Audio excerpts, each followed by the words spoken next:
ওং নমঃ ভগবতে বাসুদেবায়। শ্রীমদ্ ভগবদ গীতা নবম অধ্যায় রাজগুহ্য যোগ। হরে কৃষ্ণ। আজ আমরা নবম অধ্যায়ের ২৭ নম্বর শ্লোকটি শুনব। যৎ করোষি যদস্নাসি যজ্জুহোষি দদাসি যৎ যত্তপস্বসি কৌন্তেয় তৎকুরুষ্ব মদর্পণম। অনুবাদ: হে কৌন্তেয়, তুমি যা অনুষ্ঠান করো, যা আহার করো, যা হোম করো, যা দান করো এবং যে তপস্যা করো, সেই সমস্তই আমাকে সমর্পণ করো। তাৎপর্য: আগের শ্লোকটি ভগবান ভক্তদের জন্য বলেছিলেন। তিনি বলেছেন, যখন কোনো ভক্ত ভক্তি সহকারে আমাকে ফল, জল, পুষ্প, পত্র অর্পণ করে, তখন আমি সেটা গ্রহণ করি।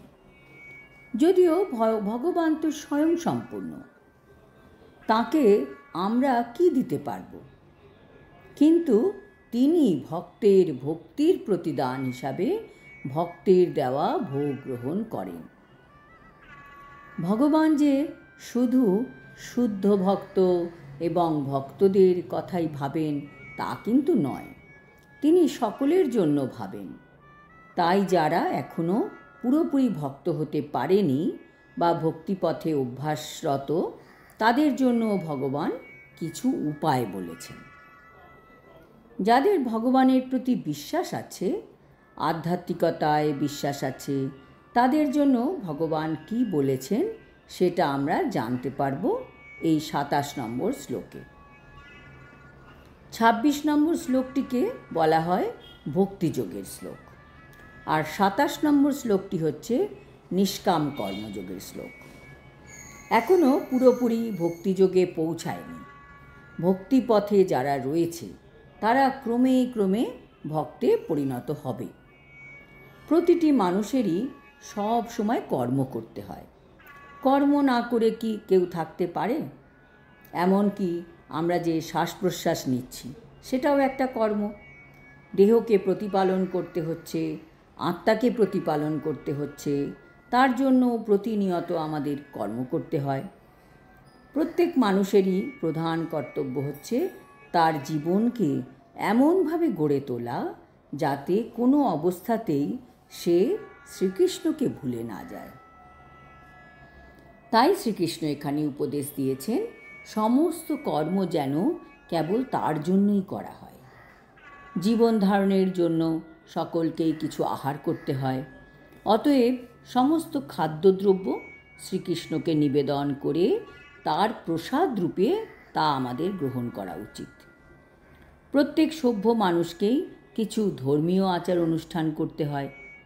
তাই শ্রীকৃষ্ণ আদেশ দিয়েছেন, এই সব কিছুই আমার জন্য করো, আর একেই বলা হয় অর্চন। সকলেরই কিছু না কিছু দান করার প্রবৃত্তি আছে। শ্রীকৃষ্ণ তাই বলেছেন, আমাকে দান করো। এর তাৎপর্য হচ্ছে যে সমস্ত সঞ্চিত ধন কৃষ্ণ ভাবনামৃত আন্দোলনের প্রসারের জন্য উৎসর্গ করা উচিত। আজকাল ধ্যানযোগ পদ্ধতির প্রতি মানুষের অভিরুচি উত্তরোত্তর বেড়ে চলেছে, কিন্তু এই যুগের পক্ষে তা বাস্তবসম্মত নয়। কিন্তু যিনি জপমালায় হরে কৃষ্ণ মহামন্ত্র জপ করতে করতে ২৪ ঘন্টা শ্রীকৃষ্ণের ধ্যানে নিমগ্ন থাকার অভ্যেস করেন, ভগবদ্গীতার ৬ষ্ঠ অধ্যায়ের সিদ্ধান্ত অনুসারে তিনি নিশ্চিতভাবে একজন পরম যোগী। আজ এই পর্যন্ত। আগামী শ্লোকে ভগবান আরও বলবেন যে কিভাবে কর্ম করলে সকাম ব্যক্তিদের মন ভগবানের সাথে যুক্ত হতে পারবে এবং ধীরে ধীরে ভগবানকে প্রাপ্ত হতে পারবে। হরি ওম তৎসৎ। হরে কৃষ্ণ।